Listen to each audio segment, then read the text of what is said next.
The disc landed at a ranch at Corona, New Mexico. The rancher turned it over to the Air Force. Rancher W.W. Brazil was the man who discovered the saucer.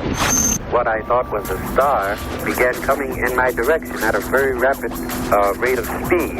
The unidentified object, which some sources thought might be a blimp, moved slowly down the Pacific coast from Santa Monica and disappeared south of Long Beach. I saw a UFO, and it went down the river, turned right at the United Nations, turned left, and then down the river.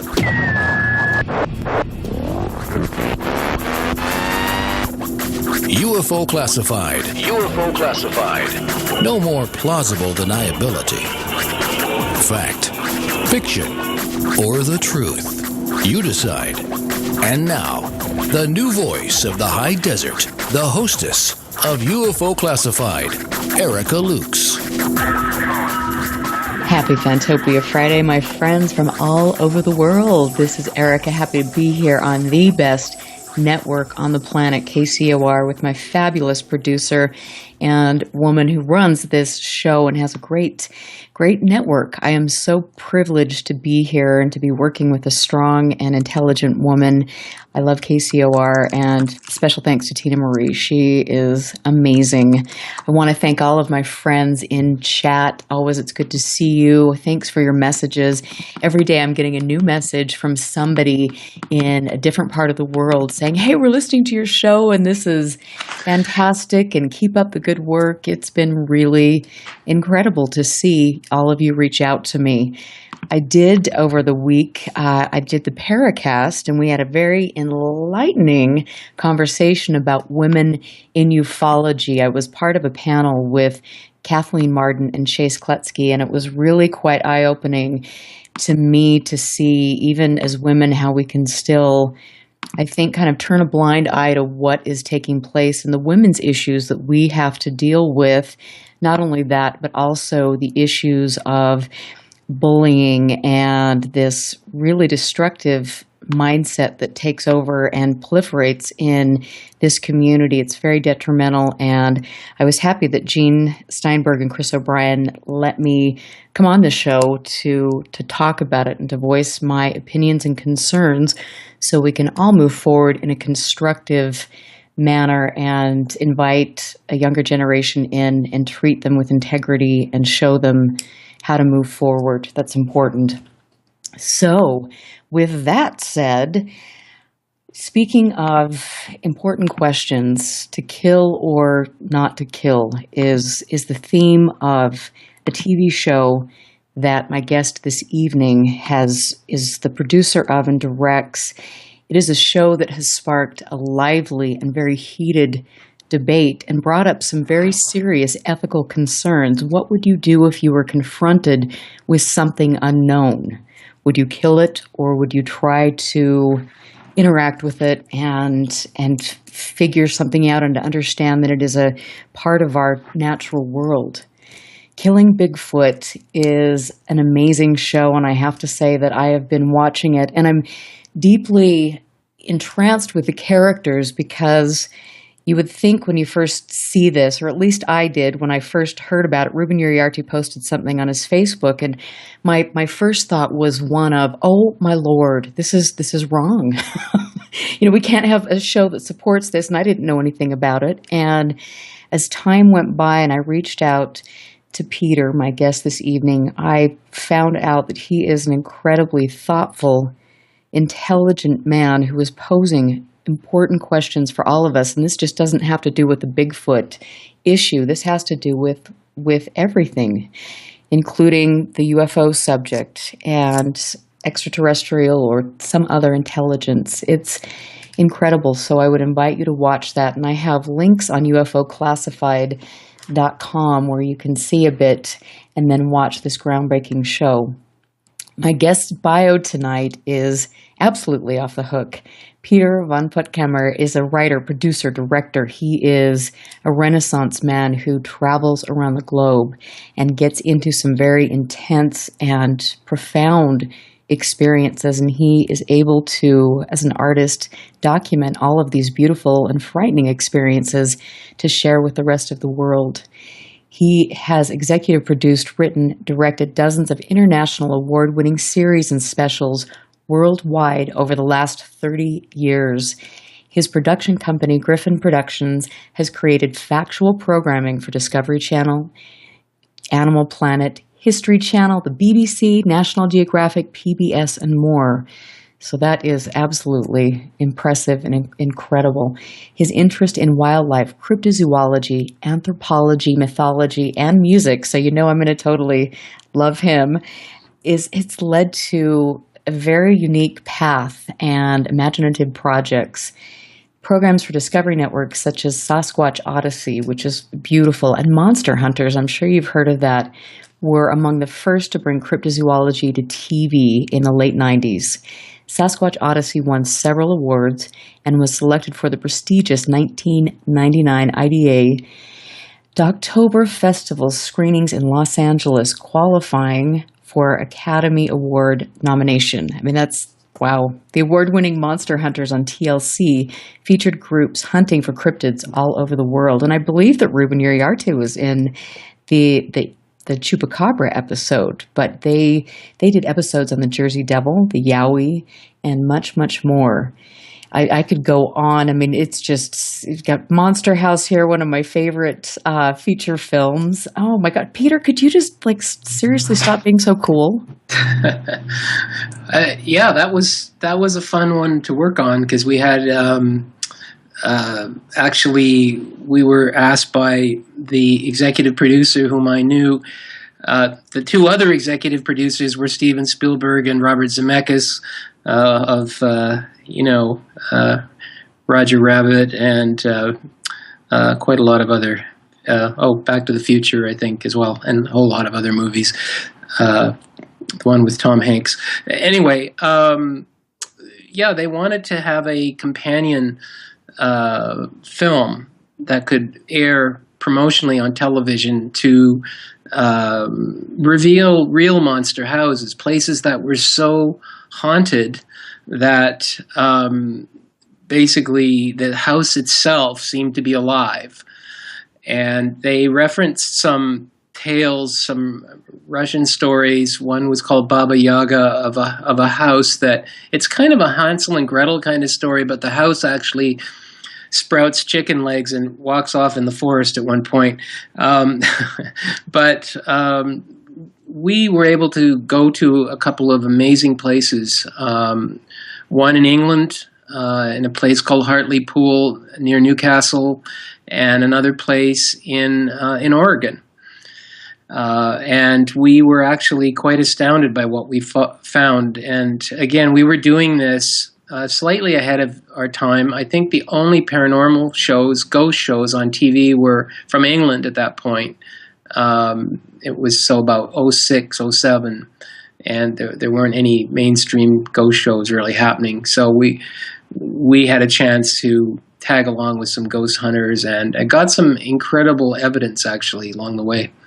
Oh my gosh. And of course, you know that I'm going to be bothering you to find out more about this evidence, because it's really, that to be in that situation and to hear the stories of people that have really, in some cases been tormented by things, and they're just trying to reach out for help and they don't know where to go.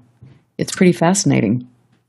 Yeah, absolutely. And I can fill you in a bit more on that and the people that were doing the investigating and the sorts of activities that were going on in these homes was quite fascinating. And we looked at it from a global cultural anthropological perspective as well, which was really interesting, just to see other places where houses take on monstrous proportions. They swallow people up. Yeah. And it's interesting because you and I have had conversations about, Sasquatch and different areas that I believe are hot spots, and many other people do, where you've got this different types of phenomena that have been repeated, like Skinwalker Ranch. You've got Sasquatch sightings. You have paranormal encounters. You have UFO sightings. I mean, it's a hodgepodge of everything that you can think of. And so to me, it's just, this whole thing is fascinating. And then for you to be able to do this on a global basis and to see how different cultures react with this and accept it or not accept it, where do you think that in America we accept things more or less than other cultures? Well, it's interesting. I kind of, in having done both cryptozoology and ghosts, and I was kind of talking to, I don't know if you've met Sam Sheeran, and he does a lot of work. He's an illustrator for the likes of Rob Zombie and Stan Lee and a lot of heavy metal art.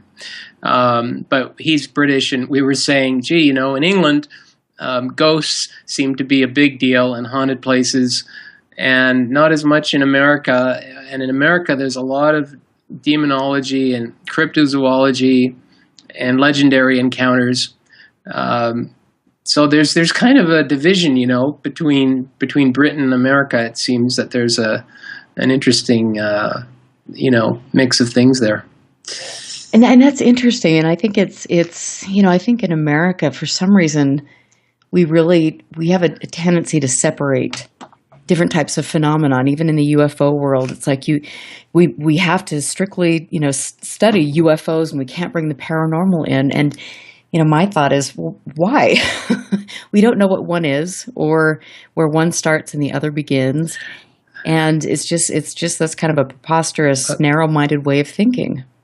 I think one reason, quite apart from the sightings and legitimate encounters and things that people are having, I think in a place like America and North America, we just have so much space here. And we still have wilderness areas with, the unknown is a possibility where things can exist that we've never seen before. And not so much in Europe, and especially on a little island like England. But what they have in England is a heck of a lot of history and a lot of old buildings. And, going back, from beyond, Roman times and much earlier, there's just so much going on. And I don't know if you want me to talk at all about that.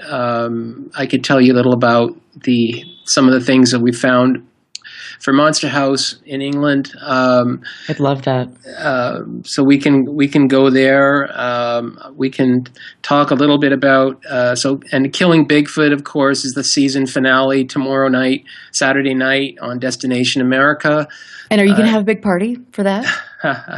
Well, we kind of had a premiere party, so I'm not sure we're going to have a closer party.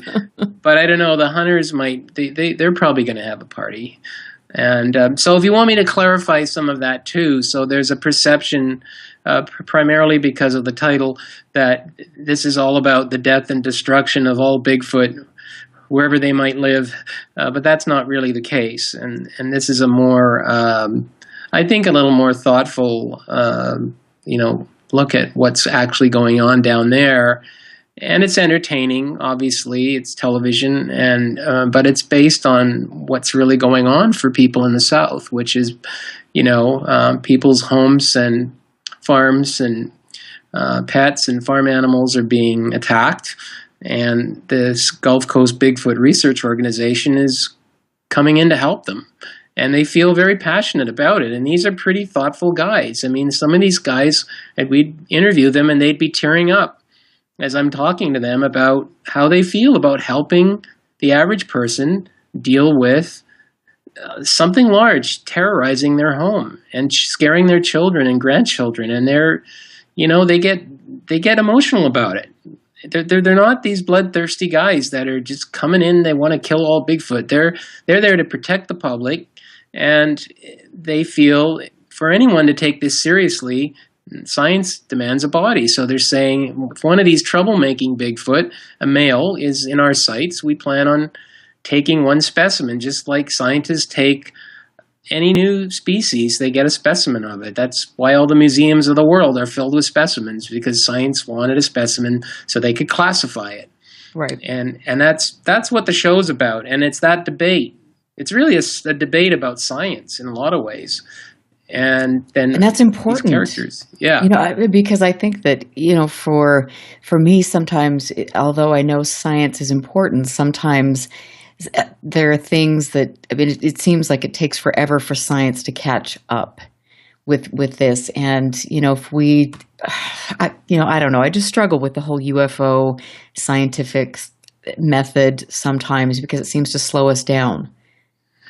Does that make sense?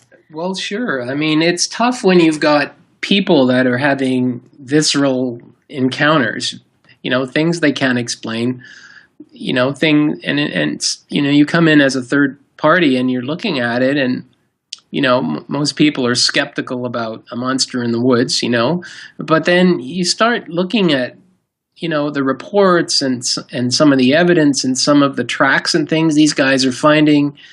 And also ties to like this upcoming episode in Southeast Texas where we're right by a place called the Big Thicket. And I had an opportunity to talk to the Native American people who live there in the area. And they're like, we know this creature's there. One word I heard to describe it is called the Achuba. And it's also been referred to as the cannibal people. And they're quite fearful of it.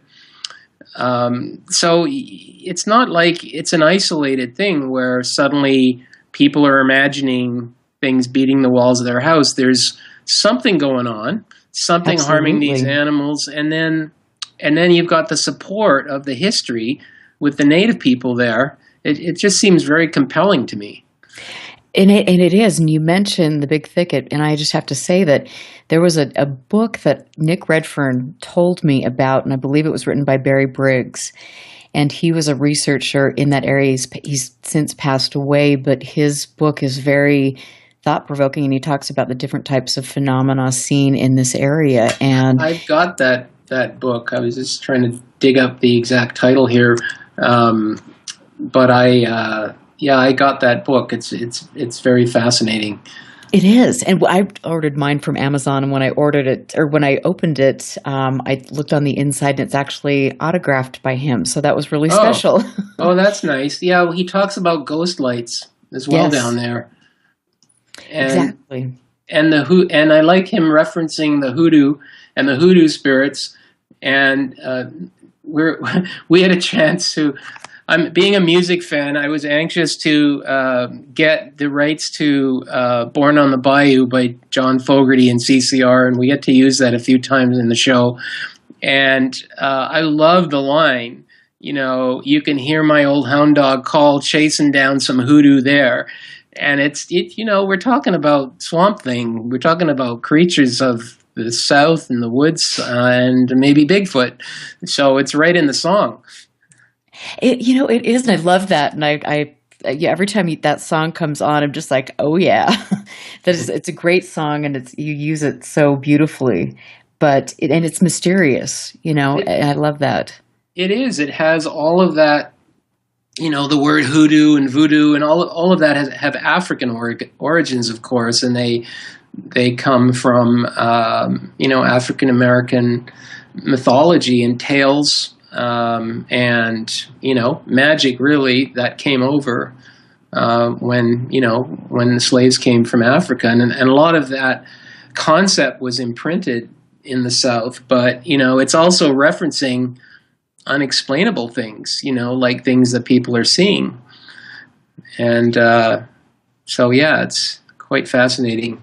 So where with all of your episodes, where is the most fascinating and maybe frightening place that you've been to film? I'm just in the Rob Riggs in the Big Thicket on the Trail of the Wild Man. Yeah, it's a great book.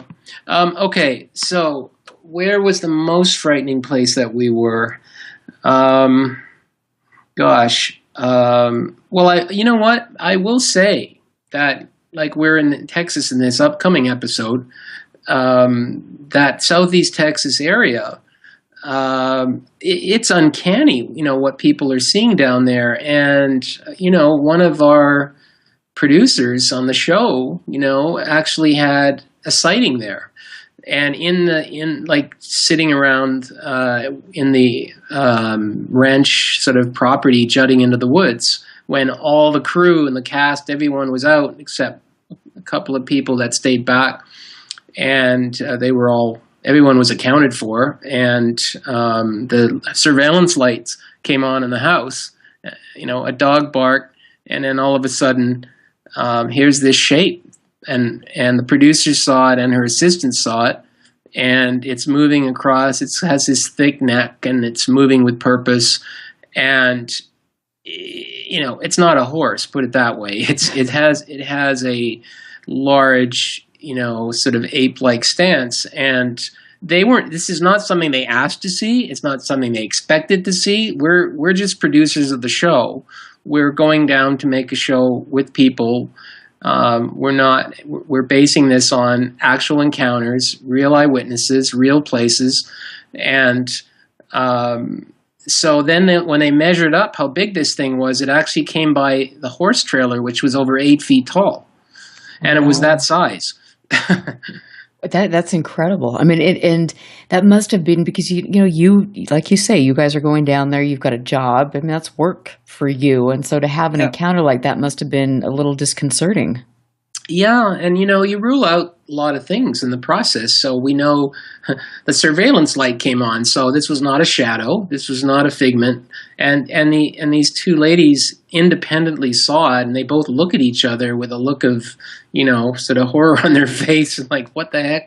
Did you just see that? And they're like, yeah. So It was scary. That was kind of scary. And we were in another area there by, I think it was called the Sandy River or Sandy Bend. And, people, there's a stretch of highway there, and they've had a dozen sightings and encounters over just a few years there. And you've got people from various places in the country all seeing the same thing and describing it as this large, hairy thing, and in some cases stopping and looking at them and crossing, all in one stretch of highway. And I wonder, too, if there are any other UFO sightings or other types of sightings that occur in that area, because I would be willing to bet that there are. But I will have to look into that. Yeah, it's very interesting. So I would say the whole vibe there was pretty scary. And that and the dude who drove up in a truck and might have had something illegal going on in the woods, and it was a little touch and go there for a while. That was scary too. I can imagine. It seemed like he might have been armed, actually. So. Oh, okay. We weren't going to have to hear about this when we get back from break, but Lord Almighty, it's just getting good. So I am here with Peter von Puttkamer, and we are talking about tomorrow night is the grand finale of his episode Killing Bigfoot. So get a glass of wine, get some popcorn, watch it on Destination America.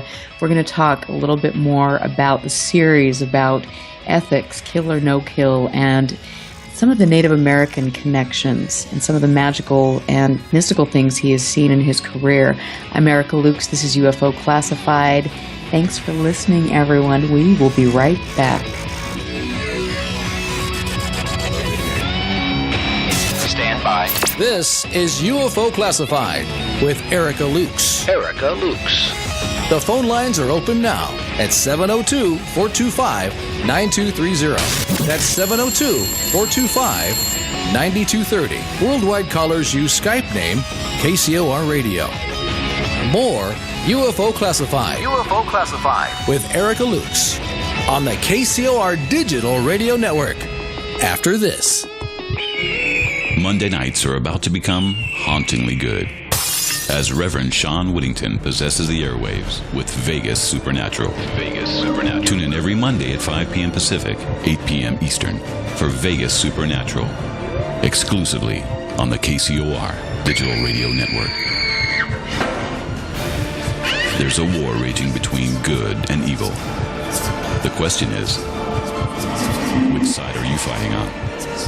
Tune in Monday nights as Reverend Sean Whittington sets the new standard for paranormal radio with some of the most influential personalities in the world today.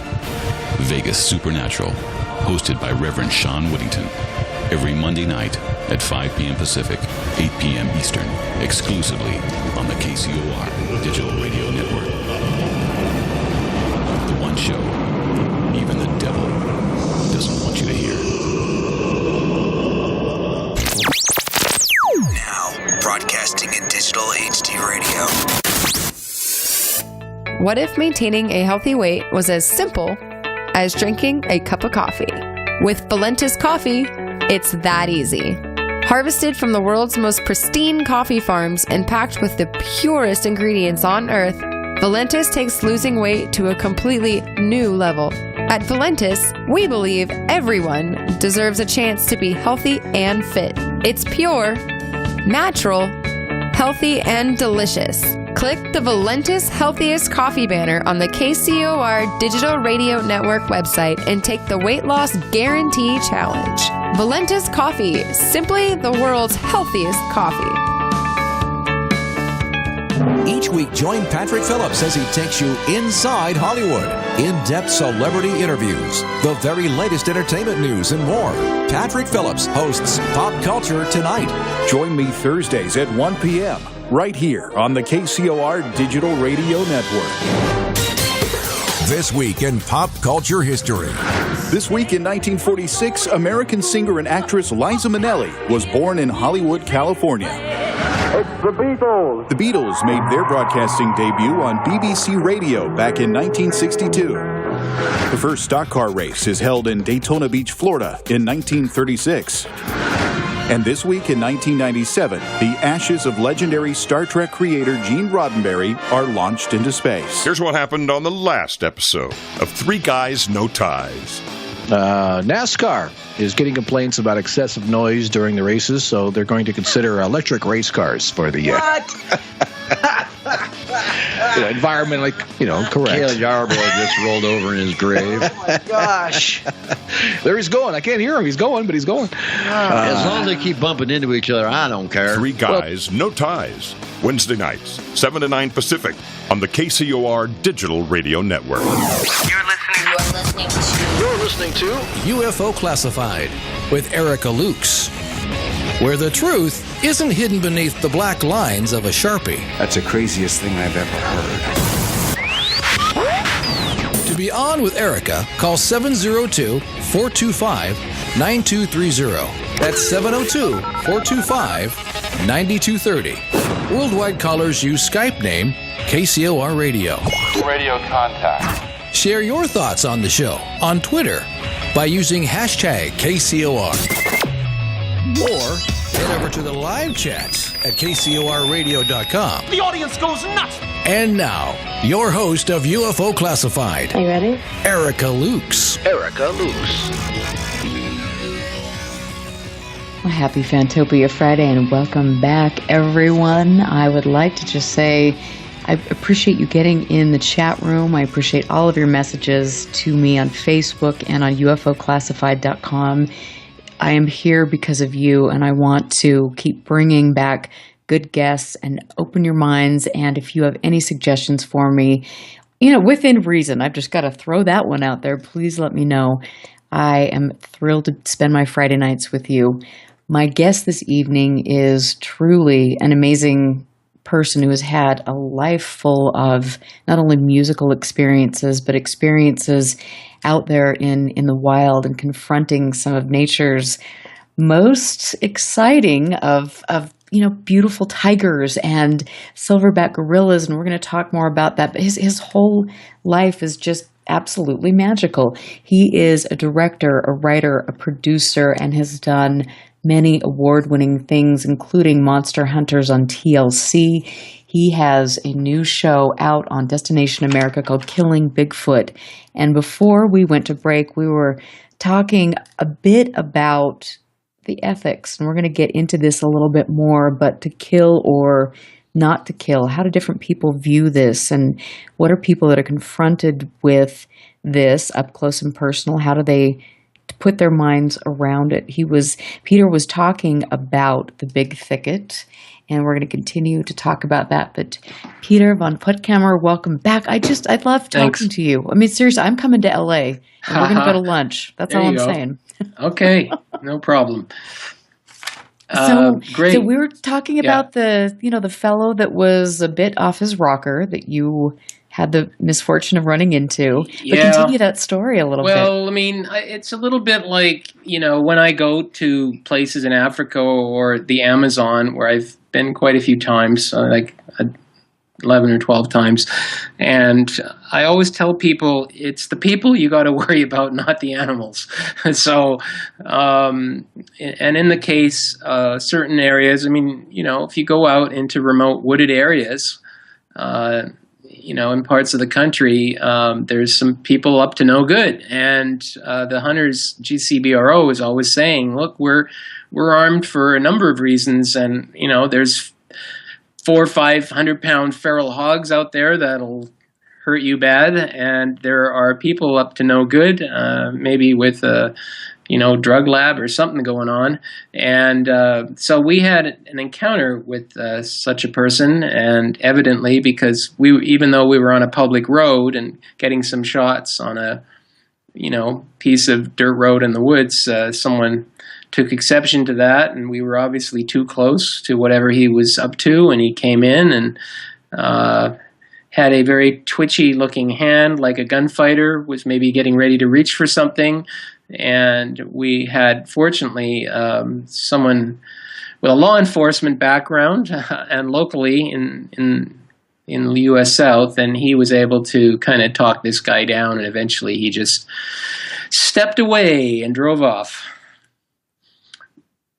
The thing that's so interesting to me, and that reminds me just a couple weeks ago, as we've talked about, and I've talked about on air, we were in Arizona doing that field research study. And I will tell you that I was very happy to know that the person I was with, who's my research partner, was very proficient in using firearms because you don't know.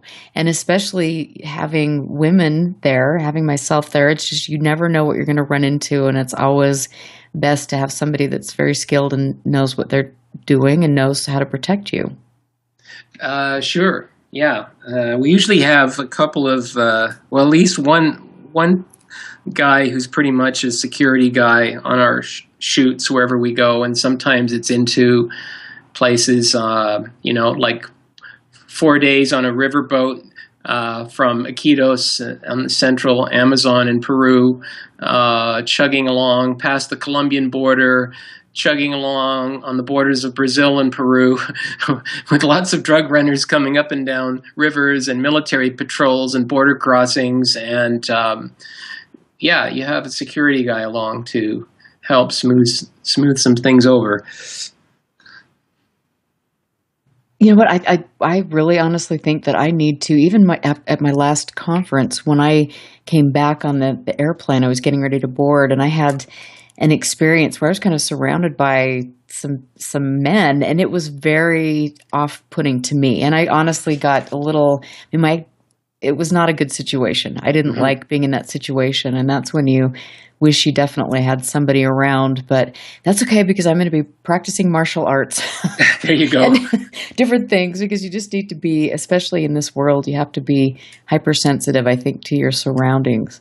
Especially when you're out there, on the border, going by the drug dealers and traffickers, and man. Yeah. Well, I will say that there has been quite a violent response from some people at the notion of killing a Bigfoot, and even the hunters getting some threats, bodily threats and things like that. And, when it comes down to a creature that really none of us know for sure exists, and a human being, I think we should be leaning towards keeping the human being safe, and we don't know about Bigfoot yet. At this point, it's in the category of mythological until science is able to prove it, and they believe it for sure. Everyone I mean, even that's why the GCBRO are on their mission, right? They're trying to resolve this disconnect with the rest of the world that just thinks anybody who believes in it or certainly is pursuing it is crazy, and that the eyewitnesses, and there's obviously hundreds and hundreds of them, that they're all mistaken or making things up. I mean, seriously, and it's the same thing I think with UFO sightings. It's like how many decades upon decades, centuries upon centuries of testimony do you need from people to understand that there are very significant patterns here, and it's not just the rantings of a crazy person. These are credible people who have had life-changing experiences. Very.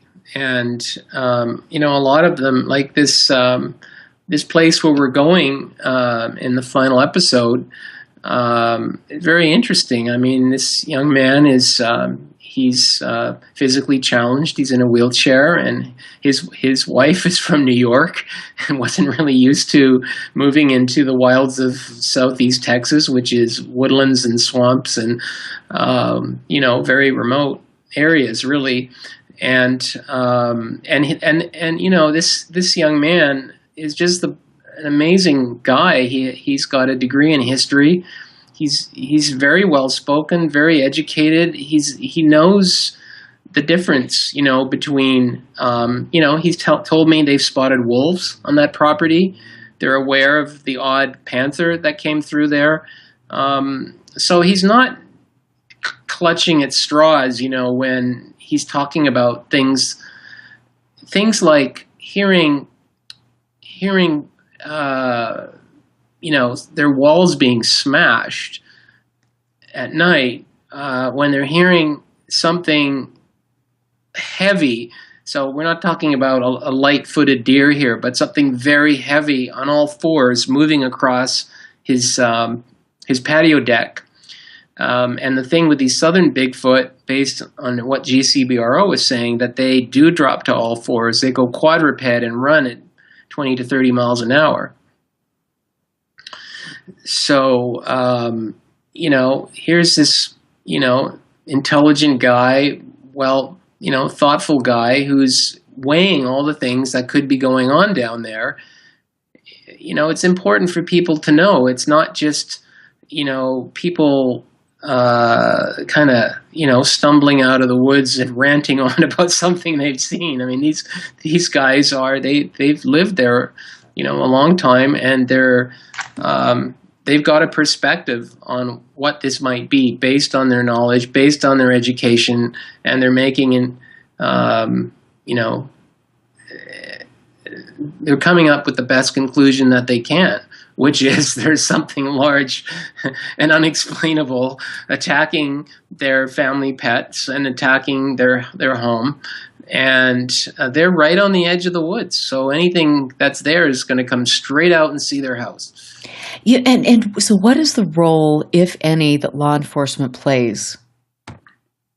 Well, Jim Lansdale talks about that. I've got a clip on that. And he says, people call law enforcement, and a lot of times there's nothing they can do because they're not to take away from law enforcement, but this is Jim's words now. He says he feels that they're just ill-equipped to deal with something of this nature, right? Because, again, science hasn't proved Bigfoot exists, so that's not a conclusion they're going to jump to. They'll think that's crazy. They're thinking an intruder, and you have to rule that out, right? Is an intruder.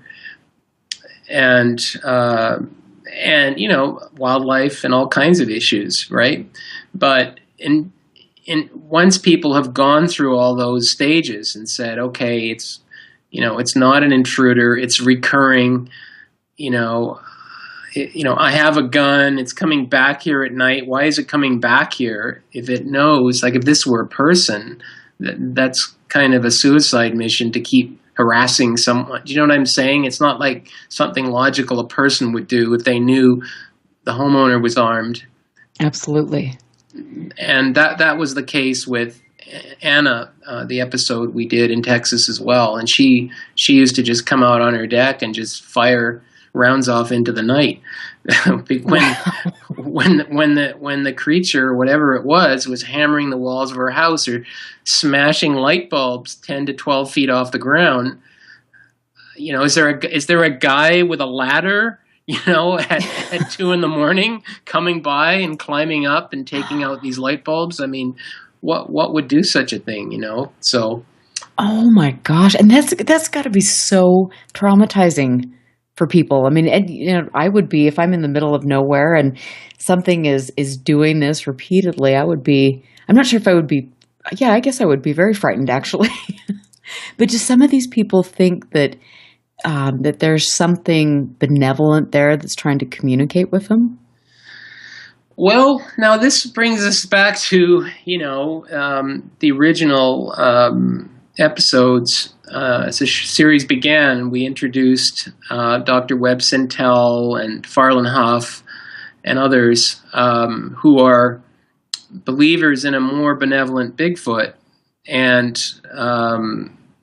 one of the goals of the show was to present all sides of this, dilemma down there, where you've got people talking about attacks on their homes, and you've got one group that wants to get a specimen for science and protect those people, and you've got this other group headed by a PhD neuropsychologist who wants to protect it because he feels they're human-like, and to kill even one would be murder in his mind. And so there is a lot going on down there. There is a phenomenon called habituators, and we barely touched on that in this show, and hopefully we go to second season, we'll have more on that. These are people that are regularly claiming that they feed Bigfoot, and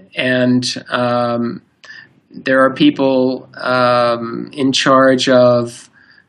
They feel they've collected DNA. I know Dr. Webb Sintel was part of that with Dr. Melba Ketchum Melba Ketchum in presenting evidence that Bigfoot is human-like.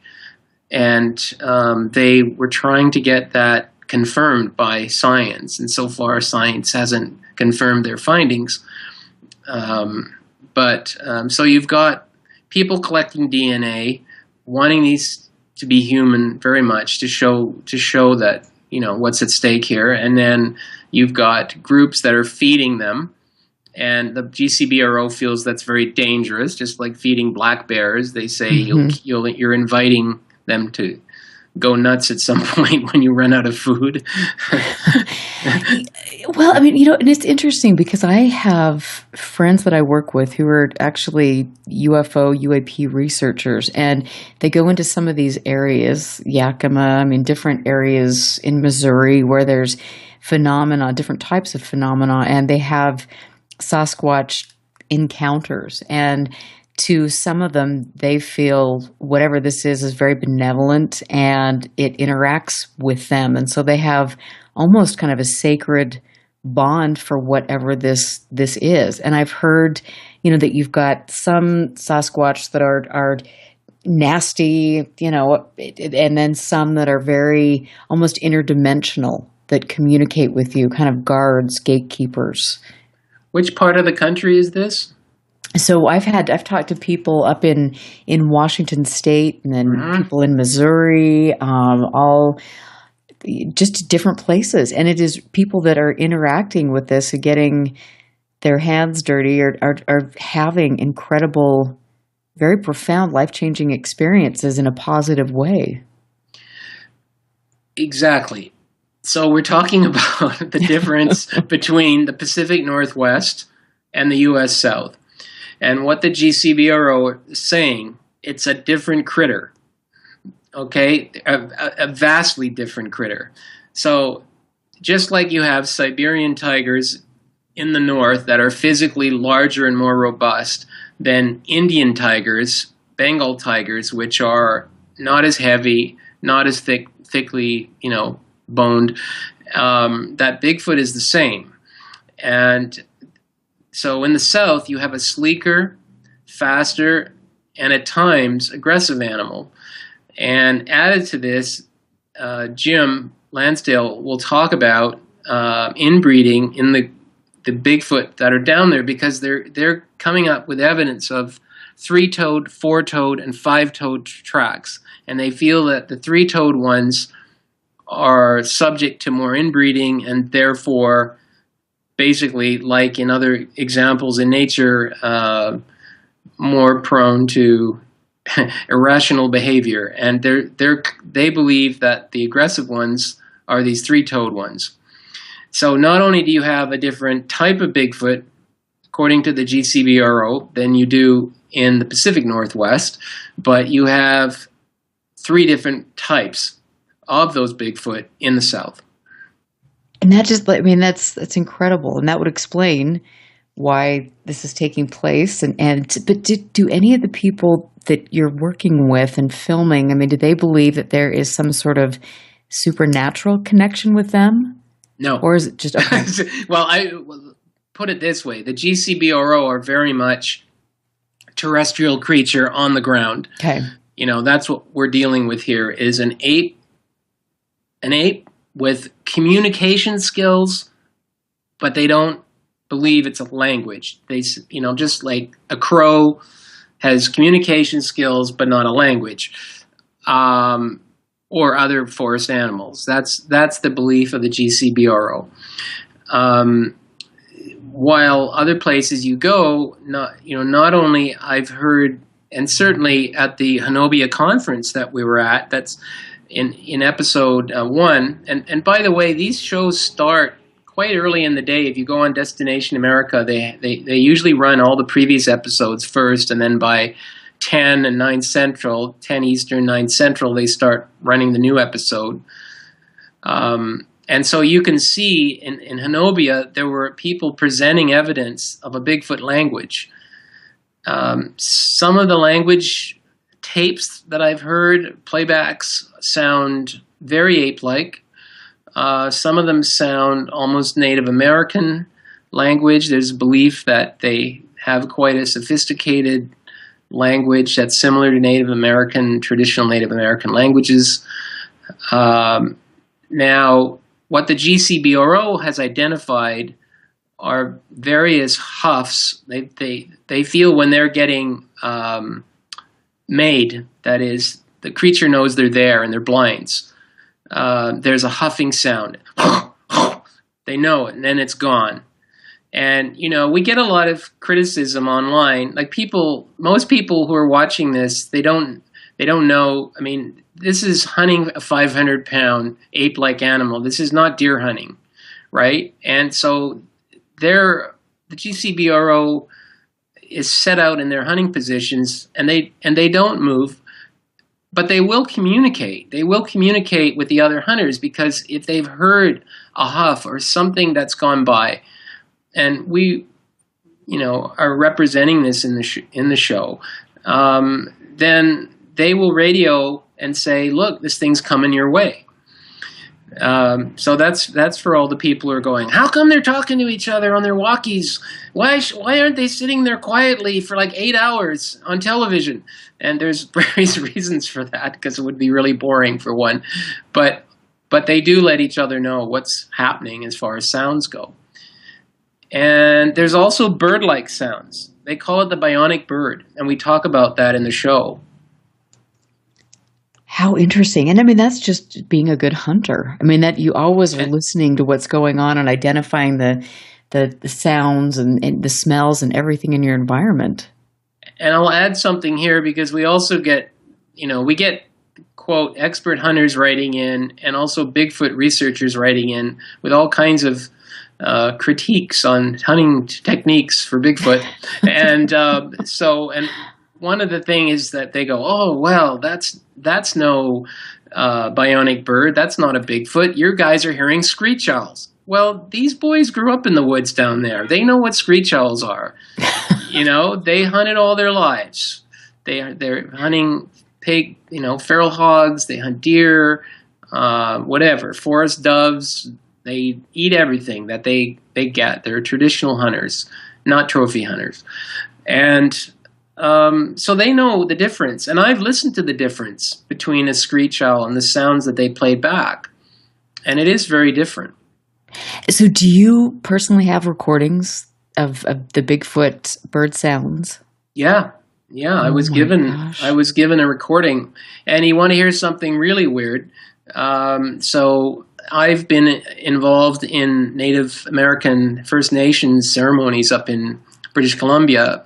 And so when this Wild Man of the Woods character comes out at a potlatch, which is a, dance mask ceremony, and hair-covered, ape-like mask, hair-covered creature, and one of the things that thing does is he makes bird-like sounds. Wow. They have some little thing in their mouth, the dancers, and they're going like this. And it's very interesting to me they're making that sound, because if they're representing Wild Man of the Woods, then that's the sound they've heard. And this the more I learn about the Native American cultures and just different cultures that actually had to spend time and learn, communicate with nature, listen to the wind, everything. We miss out on so much, and we discount these cultures, and it's just a shame. And I'm excited to hear more about that, because you and I have been messaging and talking a little bit about some of the extraordinary experiences you had when you were witnessing this ceremony. Oh my gosh, I'm so excited to talk about this. And I want to just say we're getting ready to go to break, and that we're going to take a little bit of a longer break, but when we get back, this is going to get even better. And I want to just thank Sheera von Puttkamer for being here. He's incredibly brilliant. And tomorrow night is the finale of Killing Bigfoot, so you can watch that on Destination America. And I hope you can just spend a day in bed and watch all of the episodes, which they've been replaying pretty good on Destination America, so you can catch up if you want to just hunker down and watch the whole thing. But I'm thrilled, and we need to talk about Serpent in the Rainbow too, because that's extraordinary in and of itself. I'm Erica Lukes. We are going to take a break, so go grab a margarita, get a glass of wine, some water. The best is yet to come, and we will be back. Listen very carefully. This is Houston. Say again, please. Houston, we've had a problem. This is UFO Classified, live every Friday night, 4 p.m. Pacific, 7 p.m. Eastern, exclusively on the KCOR Digital Radio Network. The truth is out there, just waiting to be discovered. And now, if you will, accompany me on a journey to the future. For more information on the host of UFO Classified, Erica Lukes, upcoming guests, as well as links to the past shows, visit her website at ufoclassified.com. UFO Classified. UFO Classified.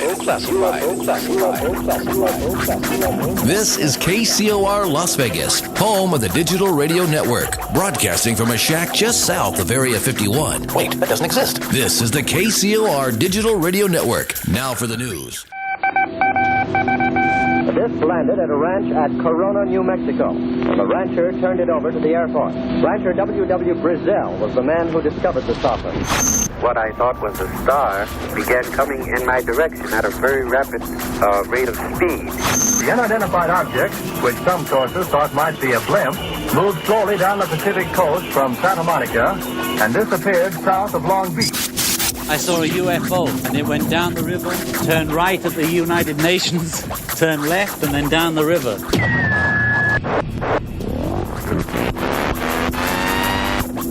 UFO Classified. UFO Classified. No more plausible deniability. Fact, fiction, or the truth. You decide. And now, the new voice of the high desert, the hostess of UFO Classified, Erica Lukes. Welcome back, everyone. I am Erica Lukes, and you are listening to UFO Classified. You can find me at UFO Classified on Facebook or UFOclassified.com. I will be putting some new articles on there, as well as historical archives shared with me by people like Barry Greenwood, which is very, very cool. I've actually been gathering, and Barry's been religiously scanning Greg Long, who has done a brilliant study on orange red spheres, orbs, in different states, and he will be getting that out there, and I'm really grateful that I can see those, and I will share them with you as I get them, thanks to Barry Greenwood. You can always volunteer to help with this important archival process. You can visit Jan Aldrich's website, which is Project 1947, and shoot him off a message and volunteer to help. We need people in different cities to get in there, go to the libraries, to archive, to volunteer, find researchers in the community who are getting older, because a lot of these archives are actually being tossed in the trash. And this is decades of research by an individual person, and we need all the help we can get. So please make sure you reach out to Jan Aldrich, to Barry Greenwood, volunteer your time, send donations because they need donations. And I want to just say how grateful I am as a person who really wants to make a difference in this field. I'm grateful to people like that for spending their entire lives, their savings, and sacrificing a great deal so we will have the history and it will be preserved. So anyway, there's my little spiel. My guest tonight, this is the second time on the show. Sheera von Puttkamer he's just super cool. Not only is he a musician, he has been writing, directing, producing shows that are award-winning shows. I mean, he has been all over the planet having just crazy experiences that I wish I could have.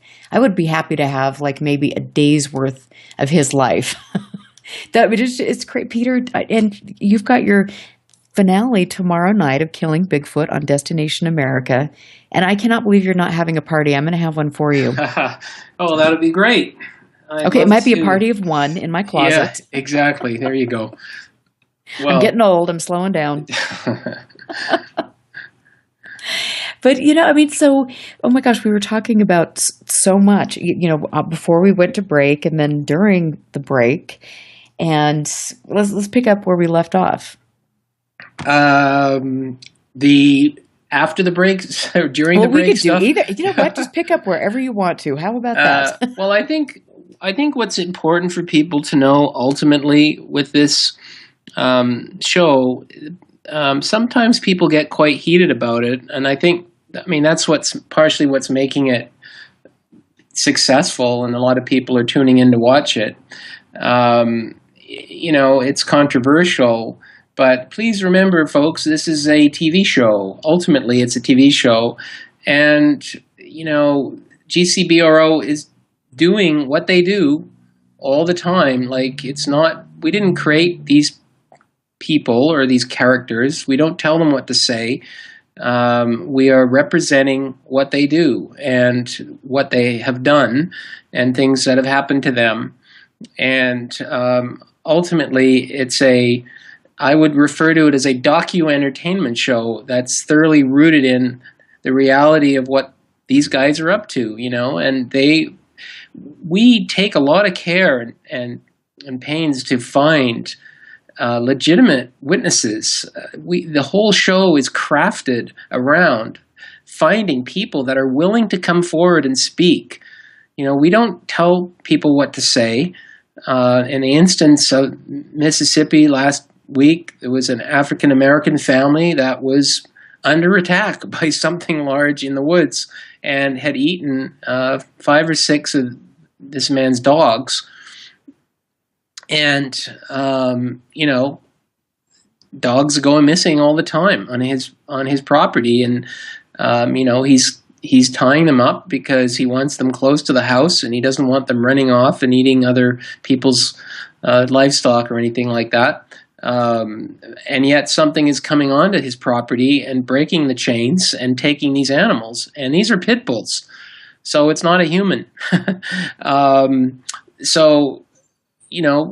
We're finding amazing encounters. And then one of these young men in the family was walking down the road late at night and claims that he was attacked, hit like a football player by a Bigfoot.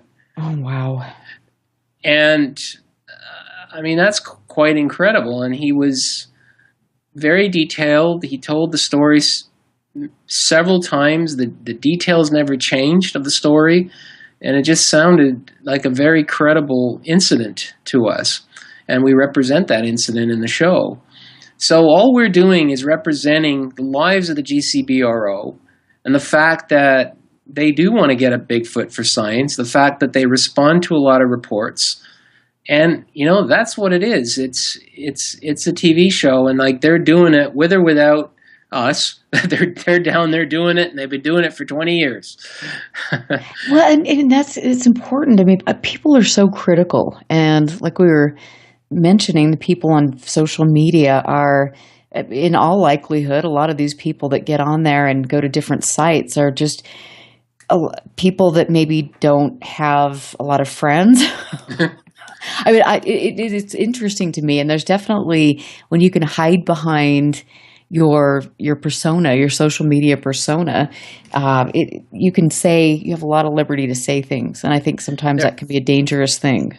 One of my other favorite comments that comes up is that these hunters are smoking all the time. Okay, well, they don't smoke. Okay, they're very strict about this, and they certainly don't drink. I mean, these are the most teetotaling guys I've seen. I mean, in their spare time, whatever they want to do, obviously, but they're not ever drinking, and they wouldn't be allowed to be out in the woods if that were the case. Everyone is monitored and screened, and you know they have a great bunch of guys that are reliable, and you depend on each other's lives. You know, when you're out there with loaded weapons in the dark.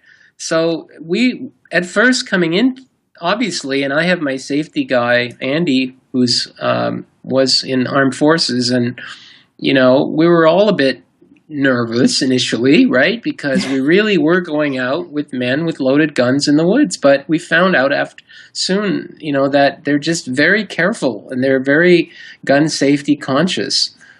You know, that's certainly not a concern.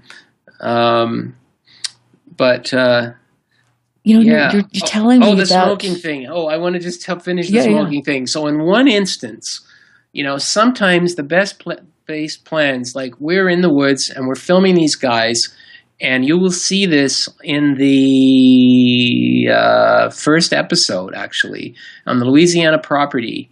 And we're there late at night, and we're getting our shots that we have to get. And all of a sudden, and these hunters are regimented guys. They don't move until Jim Lansdale tells them to move, the hunt leader. And they radio in and they say, I've been made. A stick was thrown at me. Something happened, okay?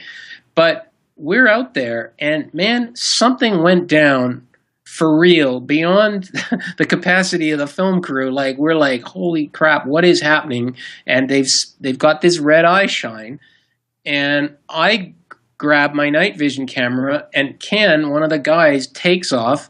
And, you know, Ken's this badass guy, right? and by now we've, you know, we're made, or whatever this was, we're made. So, you know, whether there's smoke in the air makes absolutely no difference, right? And he takes off, and he's got this, and he's this cool looking guy with a beard and everything, and he's got this cigarette dangling off his lip. And the filmmaker in me is going, this is awesome. And here goes Ken, and we're filming this for real. This was not staged. This was nothing like, this is on. And I actually left the crew behind. They were all like scratching their heads, and I'm running after Ken and this other guy side by side. They're still safety conscious, but Ken's like, that bush is moving. And, you know, he's got a cigarette in his mouth. Big deal. Well, we got a lot of comments. Every hunter knows you can't smoke when you're hunting. Wow. And I'm like, okay, well, look, whatever this was already on its way out. So whether Ken, anyway, he's a badass and he lit up a smoke. So what? Well, I definitely need to watch this episode. I mean, that's amazing. And for you to just go out there and take after him, you are an adventure-packed man. I love it. Yeah. But I'm sitting here thinking, and you're telling me this, and you know, how big is your crew? Let me think now. 6 to 8, I would say. So are you, I mean, it's a big crew, and then you've got to worry about lighting and setting up the shots and all of these things. I mean, does that... Multiple cameras. Oh my gosh. Many cameras. We've got thermal cameras. We've got night vision cameras. We have the big, A camera that's getting the gorgeous looking shots. And a lot of people love the look of this show. It's, I think, one of the best shows of its kind on the air right now. And what I didn't want as a filmmaker is I didn't want another show where everything is green, where we're just simply, you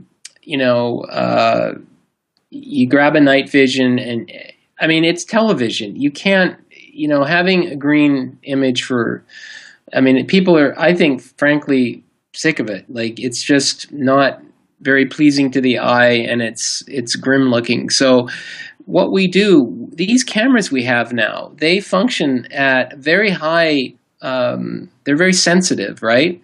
So all we're using is 2 very small LED lights. People are going, how come you're lighting up the woods? And we've got like 2 little tiny lights that is focused around the hunter at the time.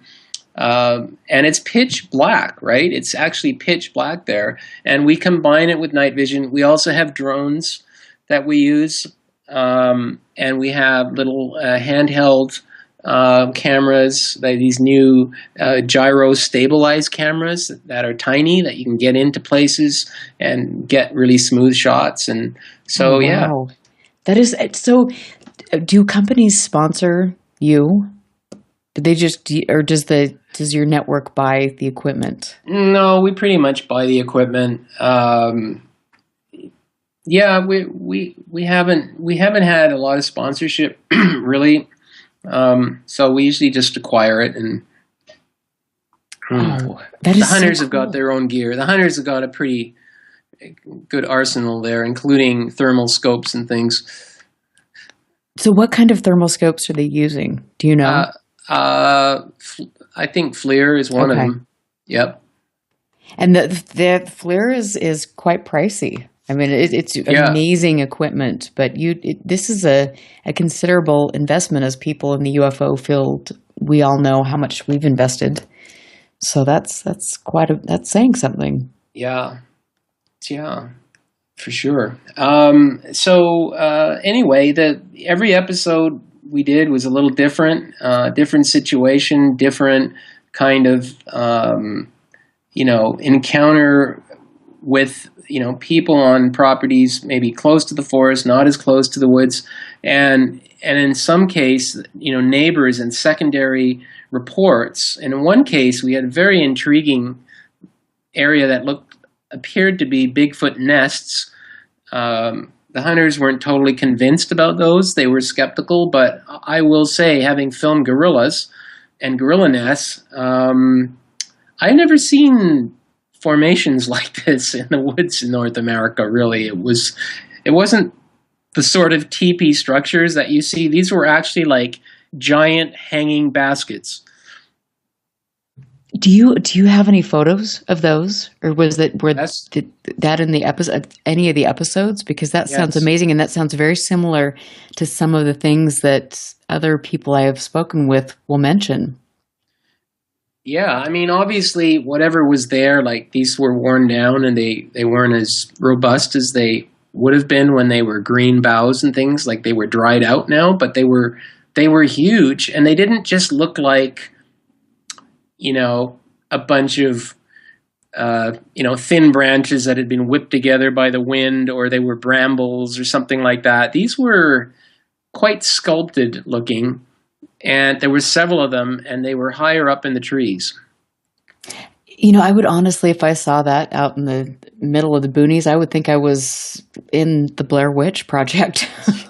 I mean, some of that stuff has to just be absolutely mind-blowing. Yeah, I mean, it's intriguing for sure. And, and the GCBRO don't accept everything that comes along, and they do an analysis of it, and they decide if it's worthy of following up or not. They're skeptics in a lot of ways about things. They don't just take every story at face value, and they really want to know background.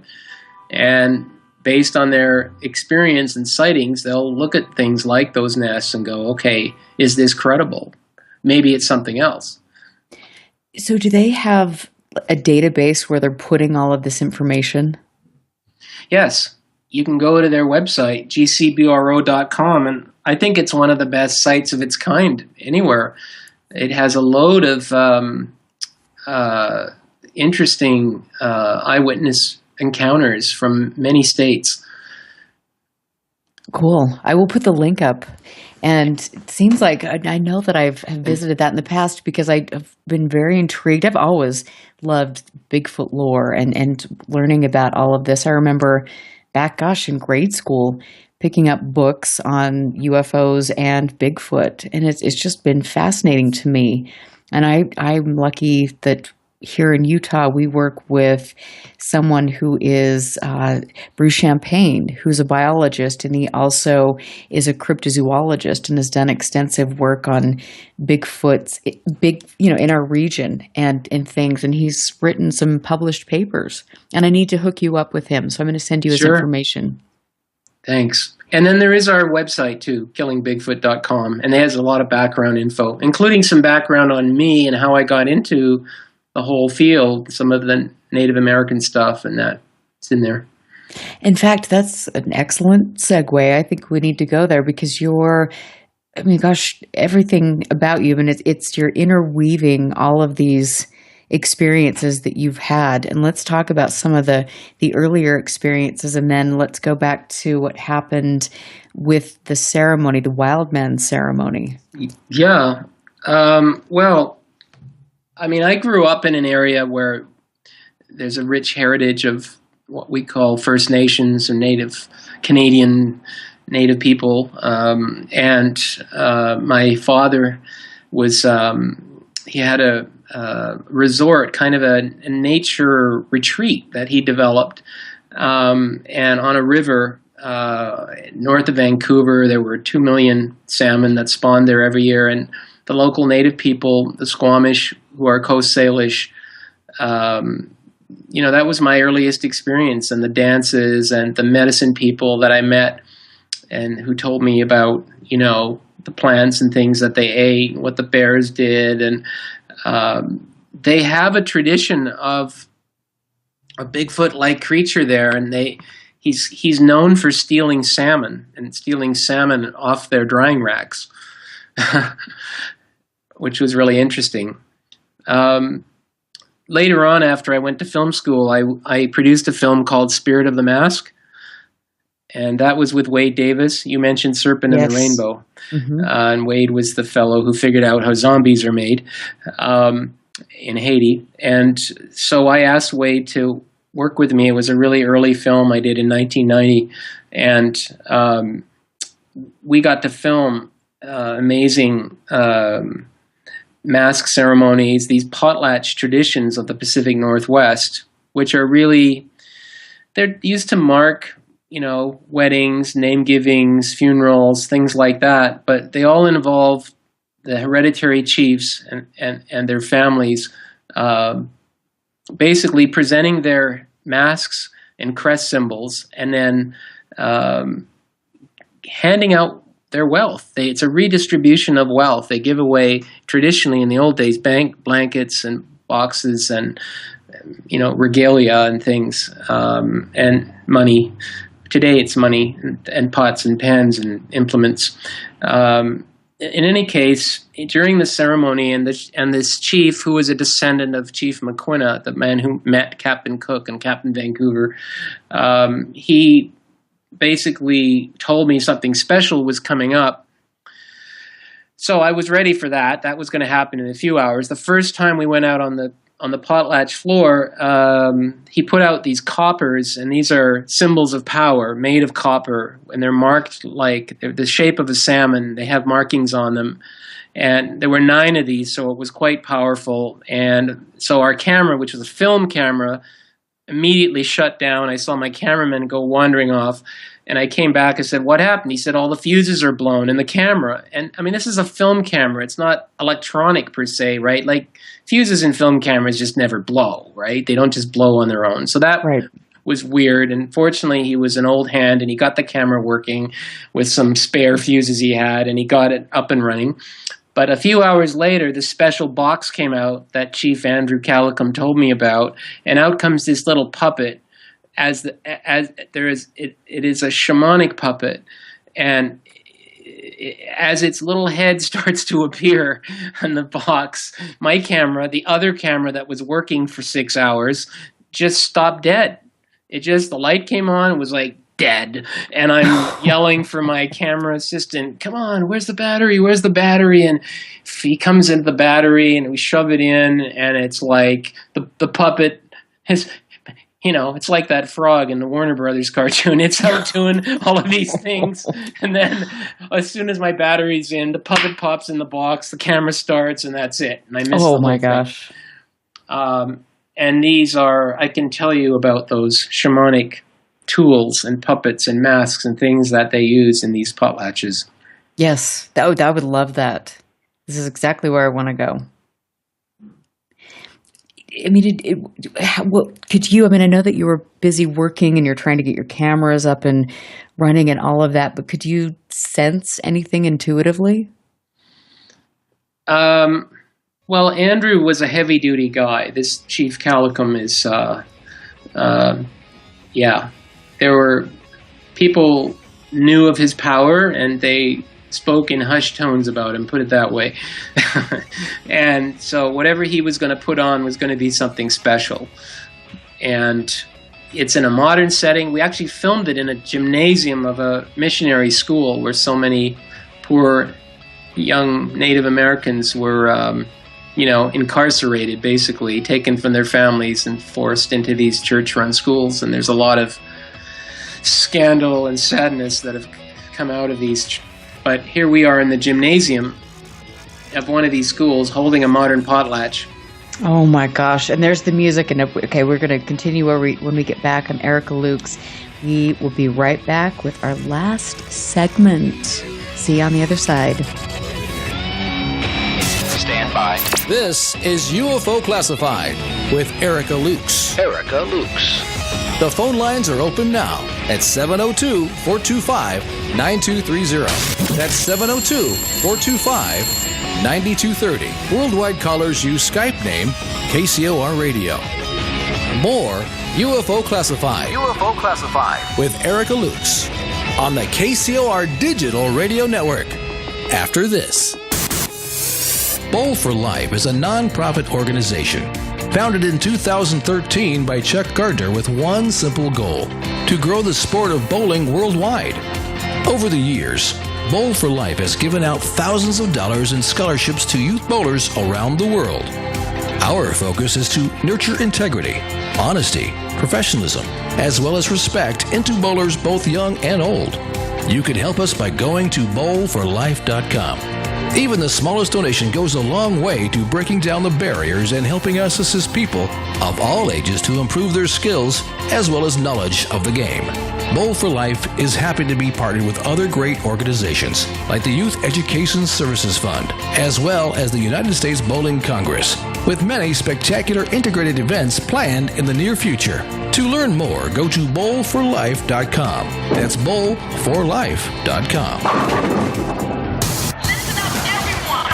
This is the world-famous KCOR. That's the only station I listen to. Okay, Simon, what are you wearing right now? Nothing. That's right. And what do people normally wear? Clothes. Exactly. So now Mommy's going to teach you how to dress yourself. Clothes keep us warm, they look good, and if we go out without them, the neighbors will talk. So it's important to know how to get dressed. Here's how it's done. Underwear always comes first, name tag at the back, then pants, then shirt. Get the first button in the right hole, or you have to start all over. If you're wearing a tie, it goes over, round, round, through, and pull tight. Tuck your shirt into your pants and zip up your fly. Socks going first, then shoes right on right, left on left. With shoelaces, just take the ends, cross them over, switch the loops. The rabbit goes down the hole, pull tight, and you're left with bunny ears. I love bunnies. Good to know. Now remember, spots don't go with stripes, socks don't go with sandals, and if you've tucked in your shirt, wear a belt. Got it? Why are your pants on your head? Most parenting is hard to do in just 2 minutes. But spending just 2 minutes twice a day making sure they brush their teeth is easier. and could help save them from a lifetime of tooth pain. For fun 2-minute videos to watch while brushing, visit 2min2x.org. That's 2min2x.org. A message from the Partnership for Healthy Mouths, Healthy Lives, and the Ad Council. Friday night, 9 p.m. Pacific. Jump onto the Celestial Highway and travel at the speed of light. Into hyperspace. Hyperspace. Hosted by Solaris Blue Raven.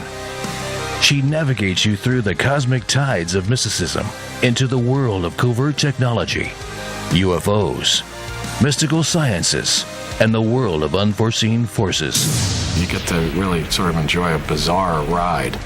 Listen live, Friday night, 9 p.m. Pacific, for Hyperspace, the one show that blows the whistle off our government black ops projects.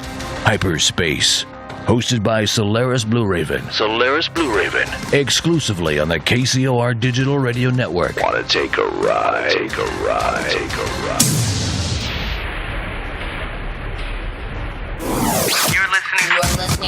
You're listening to UFO Classified with Erica Lukes, where the truth isn't hidden beneath the black lines of a Sharpie. That's the craziest thing I've ever heard. To be on with Erica, call 702-425-9230. That's 702-425-9230. Worldwide callers use Skype name KCOR Radio. Radio contact. Share your thoughts on the show on Twitter by using hashtag KCOR. Or head over to the live chats at KCORradio.com. The audience goes nuts! And now, your host of UFO Classified. Are you ready? Erica Lukes. Well, happy Friday, my friends. I want to just say that later tonight, Solaris Blue Raven on Hyperspace actually has a woman that I met who I absolutely adore. She is the coolest woman, and I got to meet her in an English pub, and by the Avebury, we hung out and talked about energy, about the field, about all sorts of wonderful things. Her name is Maria Wheatley. She is amazing. And then Solaris also has Cara St. Louise on, and I know I'm probably massacring that name, but make sure you listen to that show, and that's so cool. I'm going to have to get into chat and bug the ladies because I love Maria. That is awesome. She is a wonderful person who's been studying ley lines and has been she lives right near Avebury and Stonehenge. Very, very cool. I want to just give a shout out to my friends in the chat room, Northern UFOs and Jeff Cox, my research partner in crime. Everybody, thank you for listening. My guest tonight is a writer, director, producer, and like I said at the beginning of the show, a Renaissance man. He is just very, very cool. Tomorrow night on Destination America, his show Killing Bigfoot has its season finale, and I highly encourage all of you to watch all of the episodes. They're beautiful, thought-provoking, and my guest tonight is Sheera von Puttkamer. Thank you so much. I knew this was going to be so cool, and I knew I could talk to you for at least 10 more hours about all of it. We can go so many different places, but you were talking about this being in a gym and witnessing some of with Chief Calicoon, some of this amazing event. Can we talk about that a little bit more? Sure. I mean, I've filmed in a lot of different scenarios with First Nations, Native American ceremonies, and sometimes you're, privileged or amazed to be in one of these traditional big houses.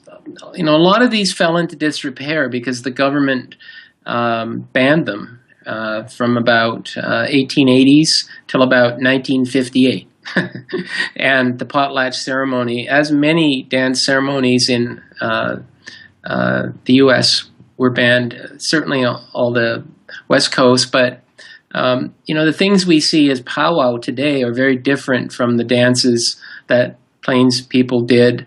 Government seemed to allow things that were considered competitions.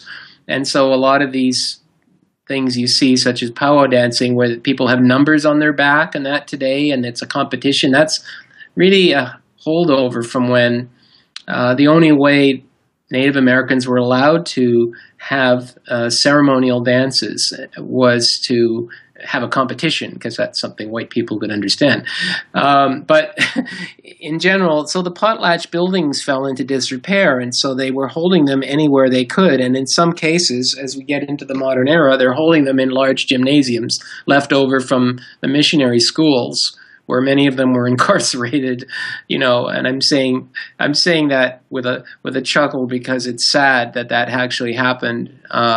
It's ironic, that here they are reviving their culture in the very place that it was forbidden, and they weren't allowed to speak their language, and many other physical and mental atrocities happen in there. So, and you wonder, I just have to, and I'm sorry to interrupt you, but you just have to wonder. I mean, obviously they knew that there was all of that oppression and fear there, and maybe that's something that he could tap into. Yeah, I think so too. I think a lot of the chiefs I met saw a certain irony in leaving the buildings up and basically painting over it, metaphorically, right, with their own energy, painting over any of the damage, the hurts that were caused over the years, and using the power of traditions and culture and ceremony to bathe the building with positive energy and light. That's beautiful. So this was a funeral potlatch. It was a potlatch held in commemoration of Andrew's mother, and so it began with a pole raising on an island just off of Vancouver Island on the west coast.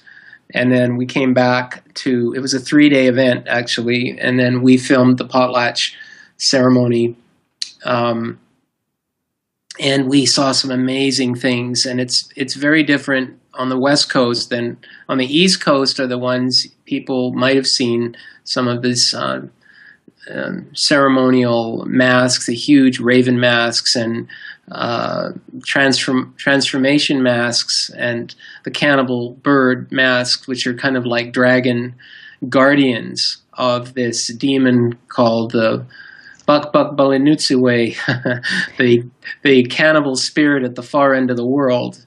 And it's something that the young initiate Native people had to face when they went into the forest as part of their coming of age ceremony. Coming to the west coast, these are whaling people, and they have amazing songs and magical ceremonies in their own right. And they have these wolf dances. They have wolves on the west coast of Vancouver Island, so the wolf is a magical creature and tied to a lot of ceremonial rituals. But we also saw tie-ins to, Andrew's heritage, which included Kwakiutl ceremonies, and so out comes Wild Man of the Woods, out comes this puppet, Zunaqua, Wild Woman of the Woods, who's gesturing, like she picks up, in the story, she picks up children that wander into the forest and she puts pine pitch into their eyes to blind them, and then throws them in her basket and takes them off to eat them. And my, how that does translate to many different cultures with their different versions of that story. Yes, it does. It is a Hansel and Gretel type thing in a way. But it also ties into, wild people of the woods. And there are lots of encounter stories of Native people talking about women and children kidnapped by Sasquatch. I have to ask you for my own selfish reasons, but you mentioned the raven. What is the significance of the raven? Well, it has quite a significance. In the Haida tradition, which is Queen Charlotte Islands, the raven actually, this is what's great. It puts things in perspective. So there's a notion of a creator and creating human beings, but the human beings are almost a mistake. And the raven is really the trickster. And the trickster he's a different character from, let's not call him the devil, but in many traditions, devil-like creatures are more tricksters than evil, you know what I mean? They're the ones that are thrown into the world to kind of stir the pot. And, in Plains traditions, the coyote is the trickster, right? And if you think of the personalities of coyotes and ravens, they're kind of known for stealing things, right? And ravens take shiny objects. And one of the things they're observed doing is dropping clamshells on the beach to break them open and eat them. And so the story of mankind's arrival on the planet is mankind unceremoniously arrives inside a clamshell, a puny, squirming little humans. And the raven sees this and goes, those things look interesting. And he flies down and he picks up the clamshell and he flies high in the air and he drops it on the rocks below and out spew human beings. And what a mistake that we landed. Boy, did we screw things up. Oh, Lord. And I like that story. I think it's full of irony and it's full of respect in a way for the natural order of things and how humans, sometimes we see ourselves above nature, but really it puts us in place in the world, really in our natural order of things. And so the raven is a great figure. And when you go up to the Pacific Northwest, you will see ravens the size of eagles. They're huge. Oh, wow. I mean, this is going to be another show, but we need to talk about all of this symbology, all of these different, everything. I'm so excited now. And of course, we have to talk about, before we end the show, about the experiences in England. Yes. Yeah, I can talk about that. So it's a good segue because we just talked about cameras stopping at the potlatch because of something magical appearing. Again, it's hard to say. I'm just logically, like as a technical person, I can't explain how two different cameras went down at opportune moments when they're filming an object of great power. And it's just not logical that, especially after running for 6 hours, that out comes this puppet. And Andrew described it to me as being like a lightning rod sucking all the power out of the room. And he just kind of laughed when I told him about it. If we go over to England now, we were doing Monster House. It was actually called Domus Mactabilis. That is like living houses. It was the real monster houses, was the documentary we made for the Spielberg Zemeckis film. And that was then shown, on Stars and run as a promotional video. But one of the things we did is we went to England and we hooked up with a couple of ghost hunters, if you will. They were sort of self-proclaimed exorcists.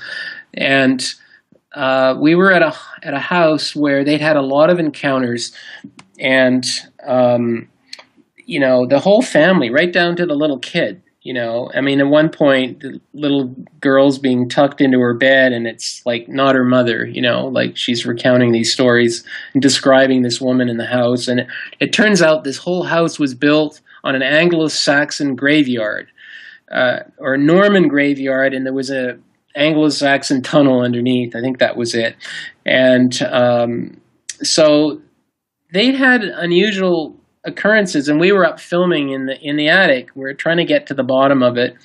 And the Ralph, the exorcist guy, if you will, the ghost hunter, he's asking certain questions, and he says, this room is very cold. This is typical. This is where this young lady had experienced.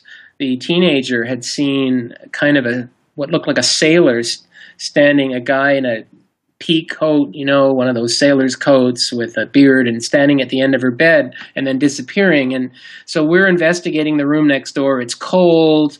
And so as Ralph's talking, we're panning across. He says, and the other things you'd experience are electrical activities. And as he says electrical activities, the camera pans up to the light bulb, and the bulb pumps up 400% brighter, and it's flickering. It's like super hot, like hot, dim, dim, hot, dim. And then we're looking over to Ralph's assistant, and she's going, Ralph, the light switch is off.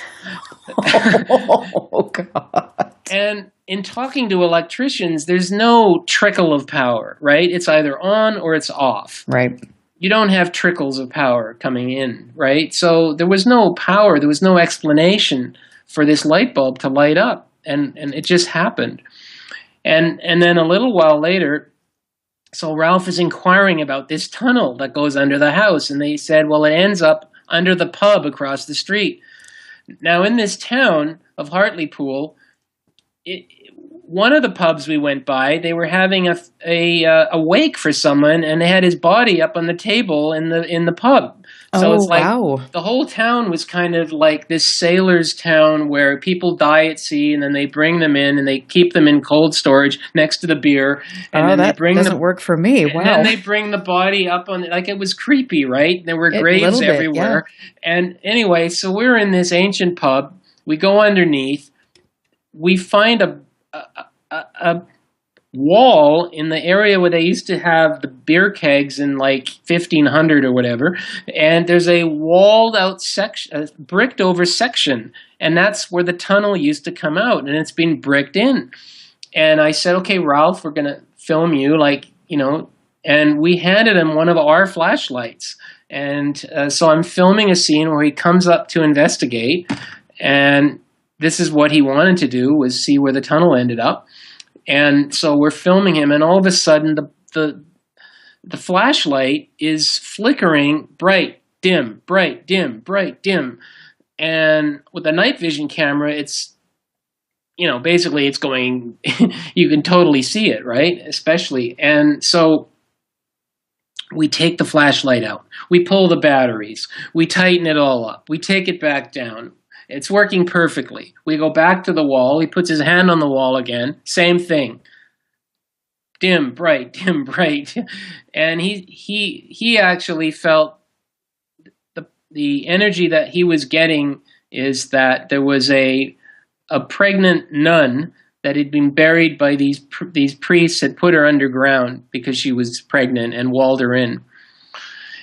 And that was his conclusion, and that's what was haunting that house. That was creating all of the bad energy in the house.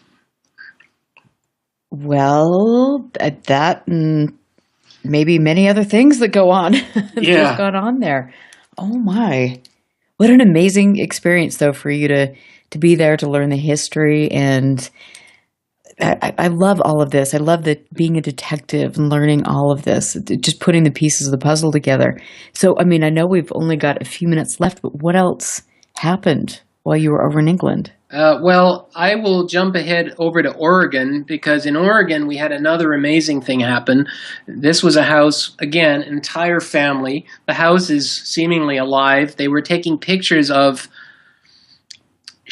cloud-like shapes out in their garden, and they had hundreds of them with timestamps on them, and they were shaped into human forms.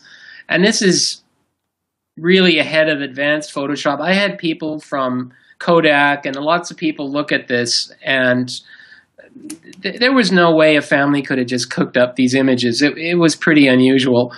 And so one thing I wanted to do with all the activity and things happening, it was like poltergeist. Hauntings, things happening to kids, voice messages showing up on their voice recorders, disembodied voices, televisions coming on, flipping channels at 200 miles an hour. And I said, okay, we're going to leave cameras and recorder in the kids' room, because the parents had an encounter where they woke up and there was a young girl at the foot of their bed that wasn't their kid. That's never good. And they went back to sleep, and they woke up 2 hours later, and this apparition of a young child was still there. And then they saw it turn, and move in a rainbow of colors into the wall. And so I said, and that was the kids' room, the other side of the wall. So we went into the kids' room. We left cameras, a voice recorder. We left the house, and, you know, the ghost hunters are going, okay, spirits, show yourselves, you know. And there's a voice-activated recorder there, plus cameras. And we go to dinner, and we come back, and there's 6 minutes of recording on the voice-activated recorder. So I said, okay, don't touch anything. Let's take it down. Let's listen. Let's see what's on there. So there's a lot of us shuffling around. There's the ghost hunters saying, show yourselves. And then all of a sudden you hear this, just pass. I go, what's that? And I play that back. And when we play it back, there's a little girl's voice. And bearing in mind, you know, what had happened with the apparition, and his voice says, just passing through the wall. Clear as day. Oh, dear. And here's the skeptic in me going, oh, have I been fooled as a filmmaker? Mm-hmm. Is someone hoaxing me, right? Right. But this voice recorder, it's a hard drive. And it's in the middle of the hard drive. And there's stuff ahead of it, and there's stuff after it. You can't fake that. You can't, it's not like a cassette recorder where you can swap out a tape or something, right? This would, well, there's no way to fake it. You can't do it, not in the field. Yeah, you go home, you get on an editing system, whatever, but this happened right now. And it's right there. You know, and it's interesting, you say that, and I'm thinking of one of my best guy friends in the world. Matt Hepworth is a professional audio engineer and sound engineer, and he and his friends have been working in the music industry for a long, long time. And there was a particular place where they would record bands, and do demos and CDs, all of that stuff. And there was a band that came in there one night, and they were recording, and there was something that they picked up, and they took a break, and there was something right above the snare drum mic, and it was a voice, and they played it back, and all of them were so freaked out at what the voice said, they just packed up and they wouldn't come back to the studio. And the two people that I know, Matt, who told me this, and Tony, who had the experience and recorded the EVP, they're skeptics, and they heard this EVP, and they were really, really unnerved. Yeah, for sure. That would freak you out.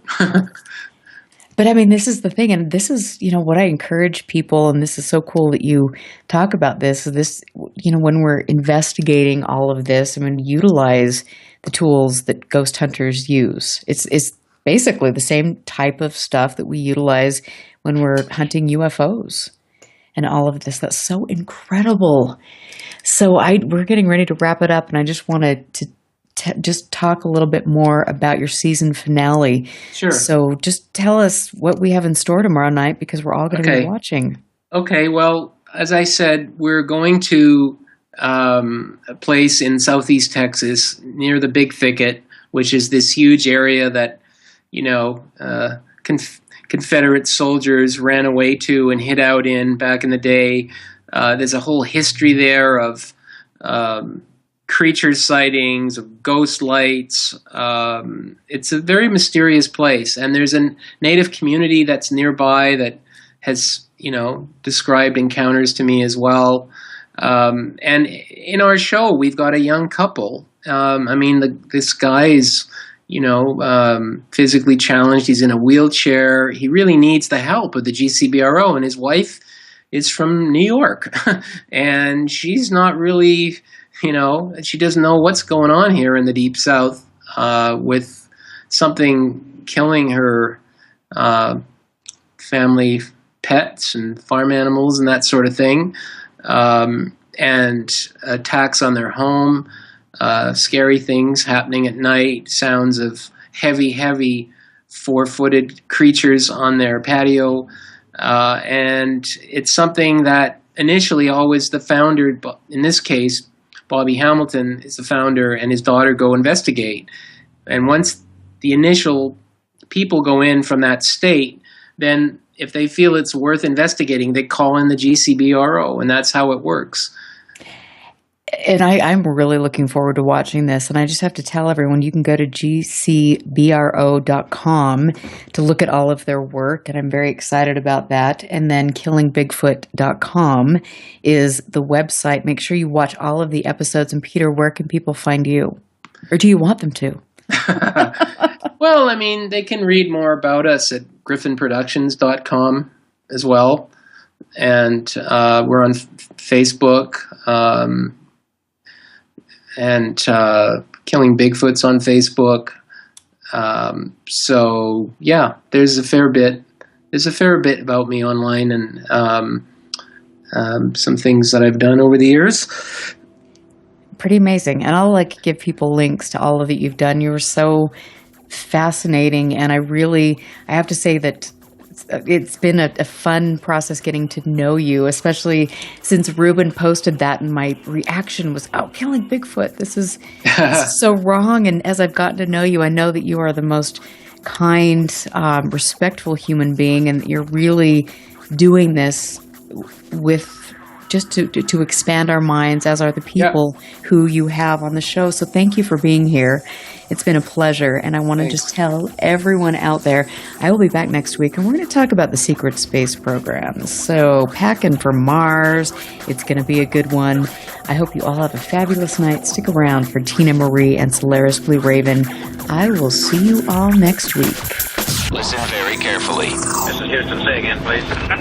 Houston, we've had a problem. This is UFO Classified, live every Friday night, 4 p.m. Pacific, 7 p.m. Eastern, exclusively on the KCOR Digital Radio Network. The truth is out there, just waiting to be discovered. And now, if you will, accompany me on a journey to the future. For more information on the host of UFO Classified, Erica Lukes, upcoming guests, as well as links to the past shows, visit her website at ufoclassified.com. UFO Classified. UFO Classified. This is KCOR Las Vegas, home of the Digital Radio Network, broadcast.